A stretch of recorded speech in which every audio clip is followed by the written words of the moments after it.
Oi, pessoal, sejam bem-vindos. Eu sou a Maria Gabriela. Estou aqui hoje com a escritora e romancista Geni Vilas Novas para um bate-papo sobre a sua carreira, sobre a sua trajetória na escrita.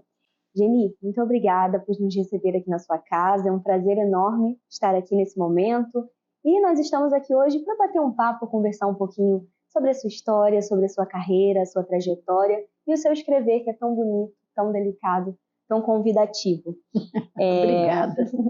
Eu queria já começar te perguntando justamente sobre esse escrever. Quais foram as suas principais influências literárias? Quem te inspirou ao longo da vida? Literaturas que você gostou de ler? Você poderia destacar algumas para gente? Na minha infância, eu li muito pouco. Quer dizer, eu lia tudo que caía na minha mão, mas eu não lia nada para criança. Porque o meu irmão mais velho é que lia. Então, eu lia, o meu irmão mais velho é mais velho do que eu, 12 anos. Então, eu li os livros dele. Então, eu lia assim, os clássicos franceses. Ele gostava muito de Guy de Maupassant, desses franceses, mais de poesia. Ele gostava mais de poesia. Baudelaire. Quer dizer, para uma criança de 8 anos, ler Baudelaire é um pouco, mas eu lia, eu não sei se eu entendia tão bem, Isso mas que eu eu ia te perguntar, entendia. se você entendia ali Eu o entendia, texto. entendia algumas coisas eu tenho certeza que eu não entendia, mas eu entendia bastante bem. Então, e aí os clássicos ingleses também, e quer dizer, eu li uma leitura para adulto, Uhum. eu não li uma leitura para criança, Sim. porque não caiu na minha mão. A não ser livros escolares, né? Uhum. Aquelas coisinhas assim. E nos conta um pouquinho sobre o seu processo de escrita. Você tem uma rotina? Você escreve quando te vem um impulso criativo? Como você faz? Eu não tenho momento para escrever, igual eu falei para você. A hora que eu me sento na frente do computador, eu escrevo. Uhum. E eu posso escrever o dia inteiro, eu posso escrever a noite inteira. Eu me sinto muito cansada, mas não falta assunto. Sim. Eu escrevo, não existe a possibilidade de eu me sentar na frente do computador e a ideia não vir. Não existe. Quando eu sento na frente do computador, não é porque eu já vou com a ideia pronta, não. Qualquer hora, se você falar, Geni, senta lá e vai escrever. Eu vou escrever. E a ideia vem. E quando você está assim, no meio de uma obra, escrevendo algum livro, você também não lida com bloqueios criativos? Não existe essa coisa de bloqueio. Eu daria graças a Deus se eu tivesse. Eu geralmente escrevo 2, 3 livros ao mesmo tempo. Nesse momento eu estou escrevendo um livro que o nome dele é Pesada é a Cabeça de Quem Usa Coroa. Uhum. Ele está pronto, eu estou só revisando. O outro é O Medo Pode Mudar de Lugar. E o outro já está no papel, uma parte grande, que é Minas vista pelo lado de dentro. Então eu começo o livro falando assim: quero fugir para Asíria, quero ser raptada por serafins, quero as minhas minas profanadas, quero o meu rio doce dilacerado, quero tudo que me pertence e quero tudo que me foi roubado. E eu falo também: quero cantar todas as mulheres do mundo. Quero suspirar à janela ao entardecer. Esse é assim, o princípio desse livro que está na minha cabeça, mas que eu vou para Minas para escrever esse livro do lado de dentro. Sim, imersa, né, na realidade. Porque eu estou fora de Minas há 52 anos, foi quando eu me casei. Então eu fui para Goiás, igual eu te falei, eu fui para São Paulo, depois eu fui para Ribeirão Preto, depois eu vim para cá, depois eu voltei para São Paulo, voltei para cá. E fiquei aqui. Sim. E nesses 3 livros, né, que você está escrevendo ao mesmo tempo, essas histórias de alguma forma se conectam ou você consegue dividir isso muito bem e cada um vai para um lado? Cada um vai para um lado, mas às vezes eu me confundo um pouco, eu não sei. Sim. Eles são... A minha literatura é uma literatura muito voltada para Minas e é uma literatura muito... O meu professor fala que não conhece ninguém que esteja escrevendo como eu estou escrevendo. A minha forma de escrever é muito peculiar. Sim. Tanto na pontuação, quanto nos diálogos, que são diálogos antinormativos. Então, na mesma hora que eu falo de uma banalidade, por exemplo, da Miau, eu faço uma reflexão muito profunda sobre Bachot, sobre Kobayashi, que são escritores que viveram em 1600 e poucos no Japão. Uhum.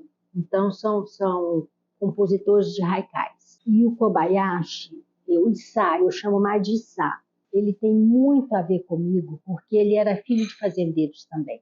Uhum. E a ligação dele com os animais era profunda. Então, nós temos esse elo em comum.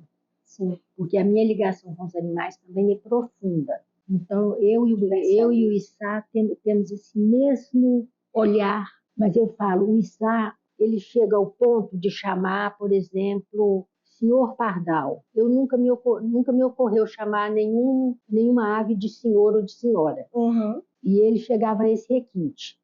Uma outra característica assim do seu texto, né, como você estava falando, é essa escrita memorialista, né? A gente percebe muito toda a sua trajetória envolvida nas suas palavras, envolvida nos seus livros.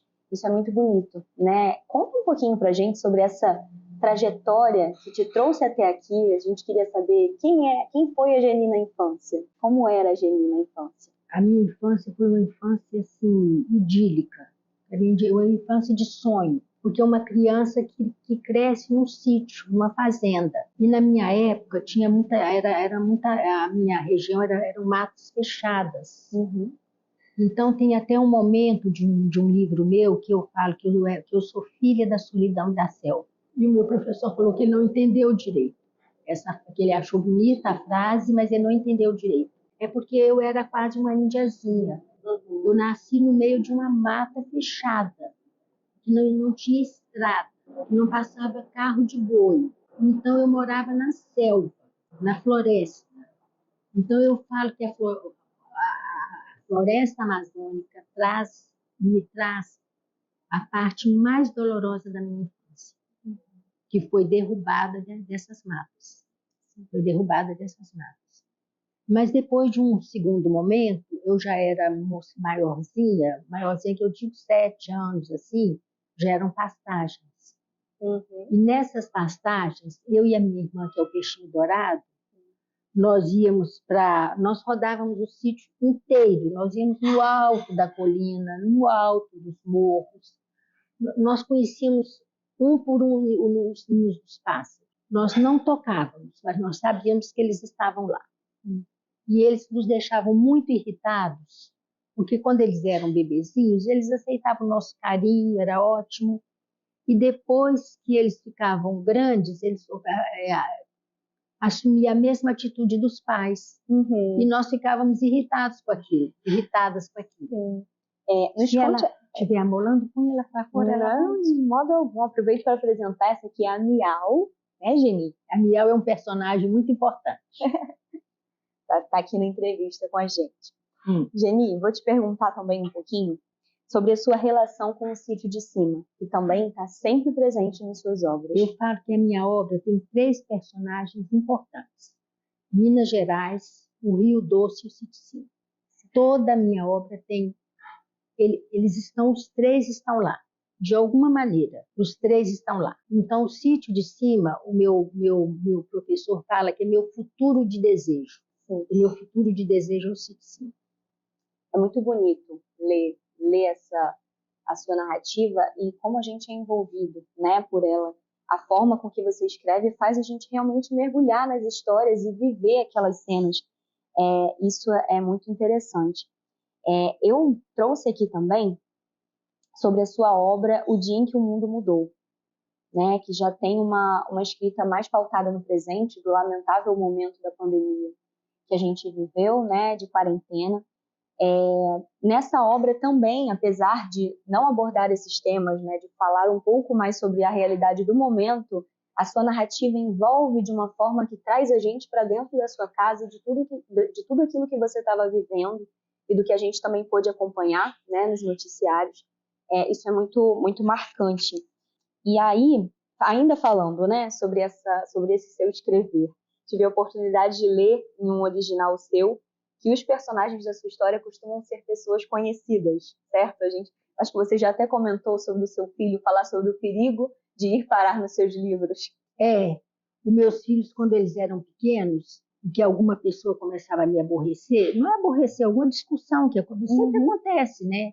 Você fala uma coisa, a pessoa fala não, e fica aquela coisa meio assim. Aí eles falavam, cuidado com a minha mãe, ela pode colocar você no livro dela.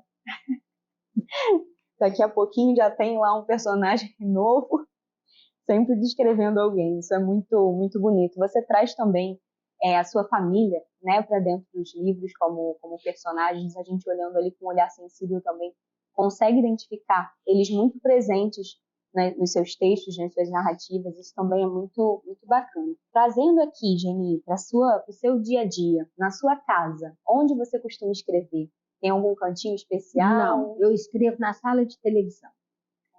Eu escrevo na sala de televisão. Quando o assunto é um assunto assim mais envolvente, o meu marido tem aquela coisa que coloca e desliga o som. Mas Sim. normalmente eu acostumei a escrever, porque como eu escrevo muito e o tempo todo, então meus filhos estavam sempre à minha volta. Sim. Então eu precisava me concentrar para escrever, me elevar daquele cotidiano ali, Sim. que poderia me aborrecer e fazer uma subtração do momento que era o momento que eu estava escrevendo. Sim. Então me acostumei a escrever assim com barulhos, com pessoas conversando, eu falo que eu lia Nietzsche na fila do supermercado. Porque eu não tinha tempo para ler. Sim. Eu sempre me considerei uma dona de casa. Eu era uma dona de casa. Então, o tempo que eu tinha para escrever era de 7 da noite, 9 horas da noite, até 7 da manhã. Porque era a hora que meus filhos dormiam. Nessa época, meu marido viajava muito. Então, eu escrevia a noite toda. E eu levantava da cadeira, não é levantava da cama, não, eu levantava da cadeira onde eu estava escrevendo, acordava meus filhos, dava banho, punha para a escola, aí eu tomava um banho e ia dormir. Meio-dia eu acordava e ia buscar meus filhos na escola e aí o dia começava. Um período curto, né? Você dormia um período curto. E aí era natação, judô, balé.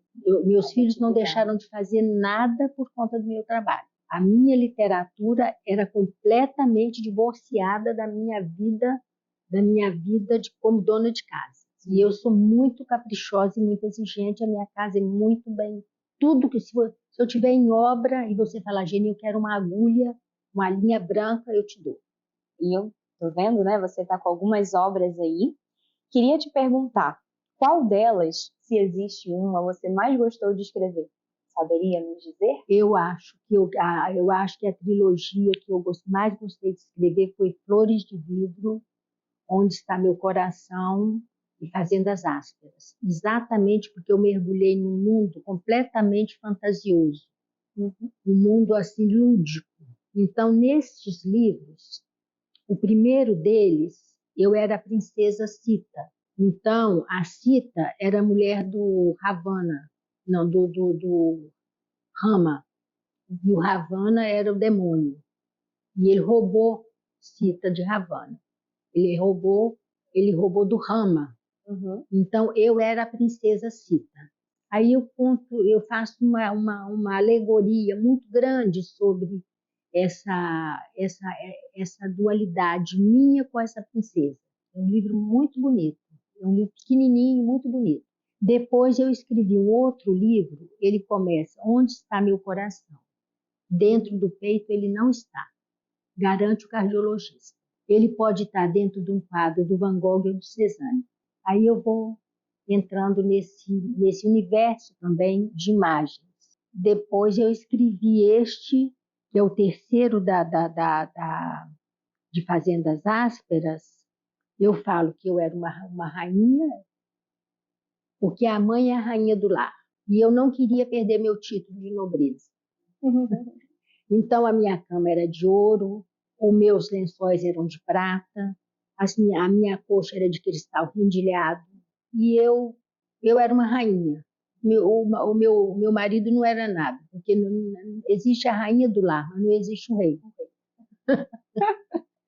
É verdade. E dessas obras, Geni, qual foi a mais desafiadora? Não teve, não? Não. Como sua criatividade flui né? Nenhuma delas foram desafiadoras. Tem um livro meu que chama O Vento Gira em Torno de Si, que eu vou fazendo pontes entre a Ilíada, Odisseia, Tucídides, né? A Guerra do Peloponeso, né? Tucídides e a Bíblia, porque foram povos que viveram mais ou menos na mesma região e que não muito distantes uns dos outros. Então havia ali um fio condutor. Então eu vou falando que acho que para o judeu é Sheol, o inferno, para nós é o inferno, para os gregos era Hades, né? E então eu fui fazendo essa mistura entre eles. E eu criei um personagem, que é um personagem muito interessante, chama Coelete. Coelete ele está na Bíblia. Ele fala: tudo é possível debaixo do sol. Escrever cansa o corpo. Não escrever um livro é trabalho sem fim. E trabalho cansa o corpo. Tudo que eu fiz foi em vão. O sábio morre do mesmo jeito que o ímpio. Aí eu falo: como é que ele vai saber? Porque depois que morre, não dá para saber. É o que acontece depois. Sim. Mas isso muito tempo depois foi que me veio essa pergunta. Sim. Então, Coelete se torna meu amante. Ele se torna meu amante. Então, ele desce das nuvens e nós passeamos pelo Leblon, por Copacabana, mas lá é um areal. E a mata se encontra com esse areal. Não existe Copacabana, não existe o Leblon. Existe uma floresta. E nós caminhamos e eu deixo o rastro no chão e ele não. Teve alguma obra que você levou assim mais tempo ou que você revisitou depois de um tempo para escrever, para complementar? Teve alguma que durou mais o seu processo criativo para deixá-la pronta? Antigamente eu escrevia livros muito grandes, de 300 laudas, de 200 e tantas laudas. Este mesmo é um livro bem grosso. Sim. Mas depois eu passei a escrever livros bem fininhos. Eu achei que não houve nenhum prejuízo. O livro, e as pessoas até gostam, porque os capítulos são pequenos, as pessoas hoje têm pouco tempo. Então você pode, no metrô, você pode ler, sei lá, quantos capítulos você quiser, e você até pode terminar de ler o livro de dentro na sua viagem. Uma leitura rápida. Rápida. E não perdi nenhuma poeticidade, eu não perdi nenhuma qualidade do livro. Isso é nítido, né? Para a gente que acompanha também. E com o mundo cada vez mais acelerado também, né? As pessoas, como você falou, cada vez com menos tempo, a leitura, né, sucinta, que a gente termina ali rapidinho, tende a ter mais espaço mesmo, né, na rotina das pessoas. Queria falar um pouquinho sobre o livro Adeus Rio Doce, eu acho que você tem aí. Ele protagoniza, né, o Rio Doce, que permeia as suas obras de uma maneira muito bonita. O Rio Doce está, como você falou, sempre aflorado nas suas obras. E você também diz que a sua relação com o Rio Doce vem desde o tempo que a sua mãe morava na barriga da sua avó. Nos conta um pouco sobre essa obra tão marcante e sobre a sua relação com o Rio Doce. Esse livro, ele tem a ver com a vida dos imigrantes que vão embora para os Estados Unidos. Então, são aquelas pessoas que deixam pais velhos e crianças e vão embora para os Estados Unidos. Muitos não voltam. Muitos se casam por lá, adquirem novas famílias e os filhos ficam, os pais morrem e acabou. Outros voltam. Mas é uma obra que foi narrada por uma criança. Uma criança de 15 anos, ela vai narrando a dificuldade dela de morar com uma senhora de 80 anos e ela tendo que administrar mais ou menos a casa, as compras, administrar o dinheiro, a dificuldade dela, assim, dela conviver com essa ausência do pai e da mãe. Então é uma obra muito, muito comum na minha região. É muito comum na minha região. Tanto que eu falo que qualquer semelhança não é mera coincidência. Não é mera coincidência. Então, isso acontece muito lá. E essas crianças daqui são crianças muito privilegiadas, porque elas eram cercadas de muito amor das tias, dos familiares todos, a avó era apaixonada por eles. E tem criança que fica lá, assim, criança de 13 anos, cuidando de 3 ou 4 irmãos, sozinha. É uma realidade que as pessoas precisam tomar conhecimento. Isso acontece até hoje. Isso continua acontecendo lá na minha região. Mas não tem nada a ver com o Adeus Rio Doce da tragédia, do Rio Doce. É uma outra história. Sim, sim. E conta um pouquinho pra gente, né? A gente já falou também sobre o Sítio de Cima, sobre a sua infância, e a gente queria ouvir também sobre a sua relação com o Rio Doce. A gente sabe que é tão marcante, tão próxima. A primeira impressão que eu tive do Rio Doce, a primeira vez que eu vi o Rio Doce, eu me lembro que eu fui com a minha avó e o meu tio. O meu tio tinha feito um curral de boi, novo, e ele convidou a minha avó para visitar a obra, e eles nos levaram juntos. Ele me levou a mim e o peixinho dourado. E de lá eles resolveram ir à Pedra Corrida, que é o lugar onde o Rio Doce passa, mais próximo da fazenda nossa, das nossas fazendas. Então, quando eu vi aquele mundo de água, que uma criança de 4 anos é um mundo, e o Rio Doce era exuberante. Ele era um rio assim que não tinha poluição. Naquele tempo não se falava em poluição. Não se falava em garrafa PET, não se falava em plástico, não existia isso. Então o Rio Doce era virgem, era aquele mundo dourado de água, aquele mundo dourado assim que mexia. E eu me senti mal.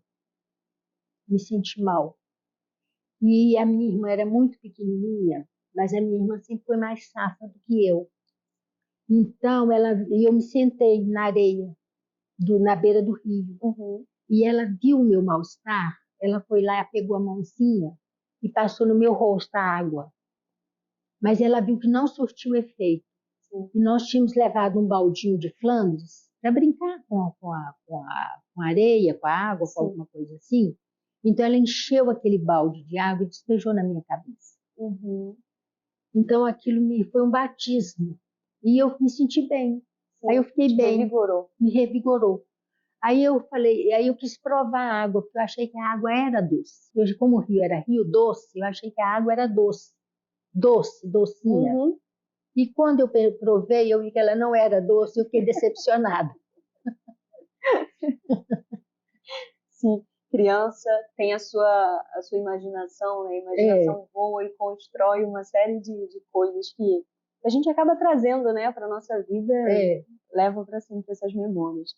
Eu queria destacar também aqui o seu livro Uma História Dentro da Outra, Lendas do Rio Doce, que teve e tem até hoje uma projeção muito boa, né? Ele é um livro infanto-juvenil e eu queria que você contasse um pouquinho pra gente sobre a sua experiência na escrita dele. Qual é a principal diferença assim, entre escrever um infanto-juvenil e escrever um texto, né, um livro para adultos? Para criança, né, que você está falando. Na verdade, eu não tive nenhuma intenção de escrever um livro para criança. Eu escrevi este livro porque os vaqueiros da fazenda, os carreiros, os batedores de pasto, essas pessoas se reuniam à noite na beira do fogo e ficavam contando histórias. E essas histórias eram essas histórias que eles contavam.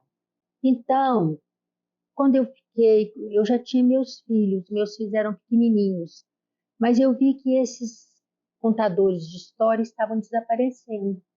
E as histórias desaparecendo com eles. Então foi um resgate que eu fiz dessas histórias. Eu não pretendi em nenhum momento escrever um livro infantil. Infantil, propriamente dito, eu acho que uma criancinha não consegue. É mais assim para 8, 9 anos. E é um livro, é uma folclore. É um folclore. E é muito bacana, ele também tem uma identidade visual, tem as imagens, né? Esse na parte de livro, dentro. esse livro, ele Se foi... você puder mostrar ali, acho que vai ser Esse bacana. livro foi muito... Eu tive muita sorte, porque o Ziraldo se interessou muito por esse livro. Uhum. Ele ia publicar esse livro numa editora que ele criou. Mas essa editora acabou antes de nascer, praticamente. Entendi. Mas ele pediu ao Flávio Colim para ilustrar. O Flávio Colim é muito conhecido. E ele teve muita empatia com o livro, porque ele fez uma ilustração muito bonita. Se ele não tivesse tido essa empatia, eu acho que não teria ficado tão boa como ficou. E é muito bonito porque envolve também, né, o texto na parte de dentro, se você puder mostrar ali as ilustrações de dentro, né? Enquanto a gente lê e é ali... Porque, assim, ele é um livro que ele são histórias folclóricas mesmo. Porque o folclore teve uma época que você não podia contar nenhuma história temerosa para a criança. Depois isso voltou. Igual o Chapeuzinho Vermelho, o Lobo Mau, aquela coisa toda, né? Teve uma época que aquilo ficou meio mal visto. Mas na história folclórica, como eu estou mostrando aqui, ele tem uma imagem bem assustadora para uma criança. Então, o folclore tem isso. Sim.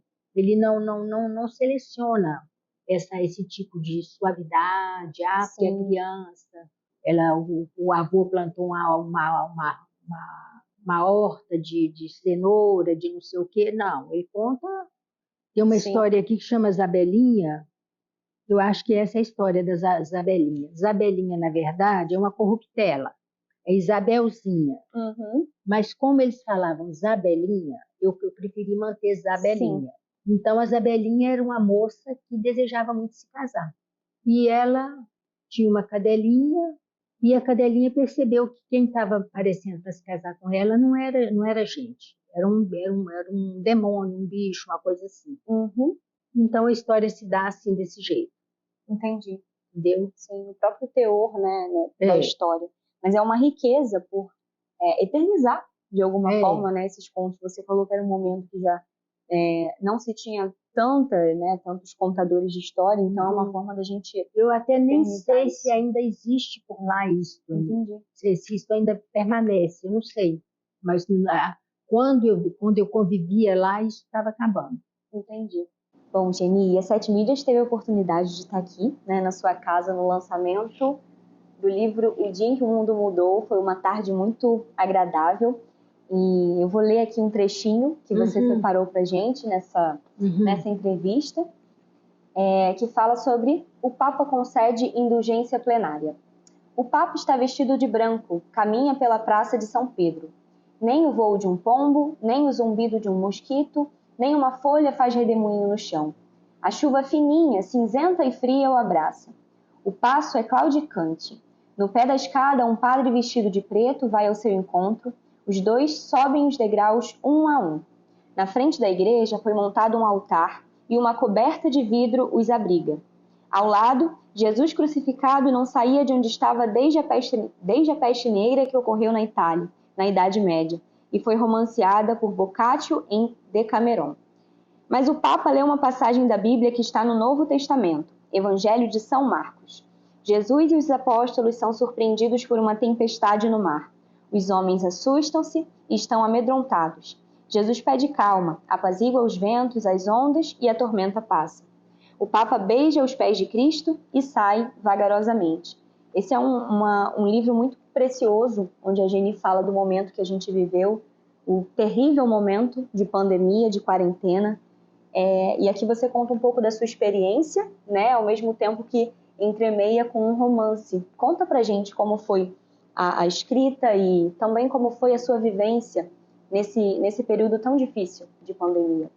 Eu acho que o período da pandemia foi difícil para todo mundo que viveu, então não é nem necessário descrever.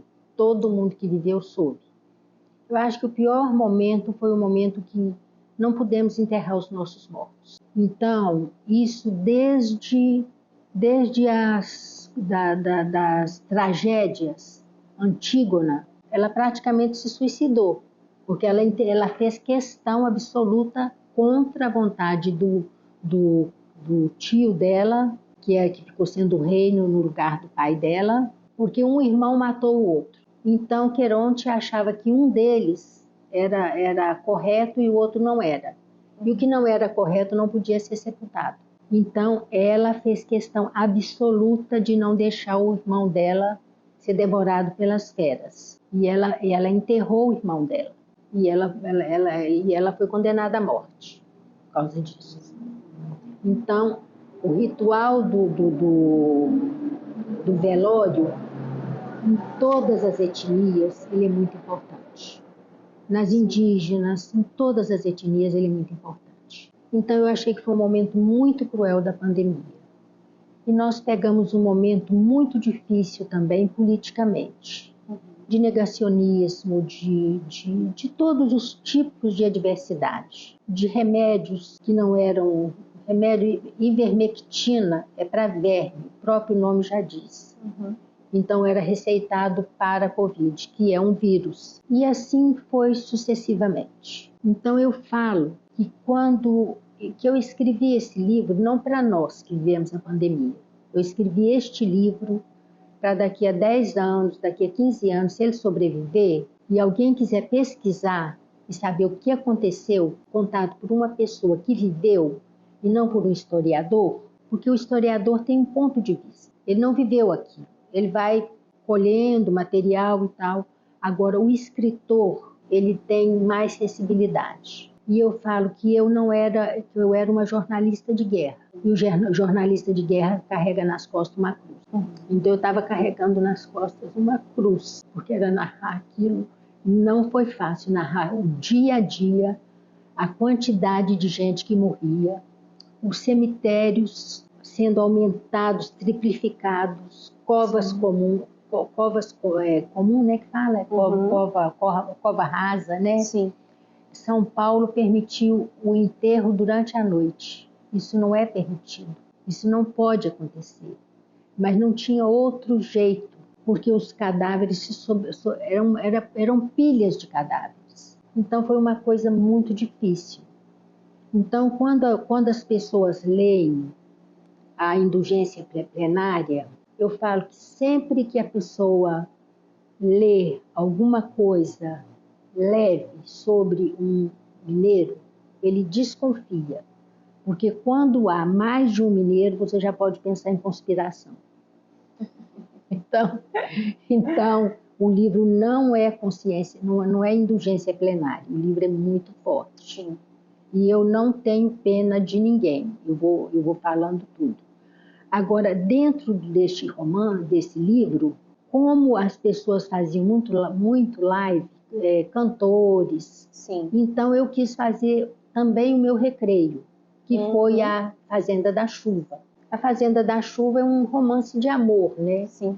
Muito bonito, e quando a pessoa lê, ela vai ver. Sim, com certeza. E foi uma forma também de tornar a leitura, né, o conteúdo um pouco mais leve, né? Uma forma de respirar. De você respirar um pouco para você começar de novo. Né? Sim. Sim, é muito interessante essa forma com que você organizou. Mas essa forma foi usada, vocês se lembram disso? Essa forma de fazer lives, as pessoas de cinema faziam peças. Sim. Na até televisão. Para arrecadar doações. E também os cantores faziam. Foi uma coisa de muitas... também de recreação, né? Para você ter alguma coisa boa, né? Alguma coisa boa. Tão duro. Tão cruel. Foi sim. E depois de Um Dia que o Mundo Mudou, que foi lançado recentemente, a gente já tem uma nova obra lançada, que é Um Lugar Muito Distante. Tá aí também.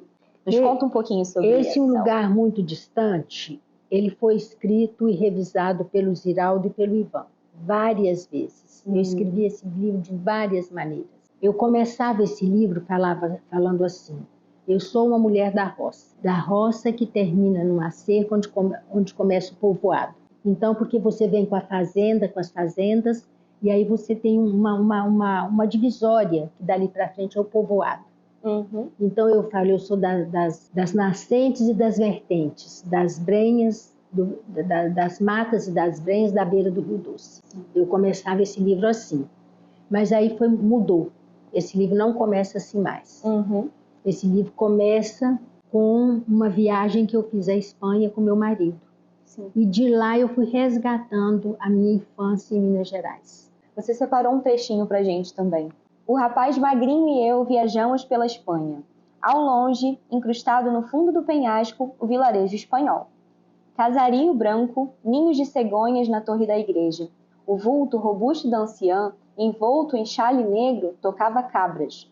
Rosto queimado pelas intempéries, pelo frio e ventos cortantes. Mãos calosas de fundas fendas vermelhas, formados pelos rigores do clima e do trabalho pesado. Caminho íngreme, áspero e pedregoso. Mas não era isto que eu via. No fim desse caminho surgiu uma encruzilhada, e esta encruzilhada levava aos trilhos que conduziam ao sítio de cima. Bacana.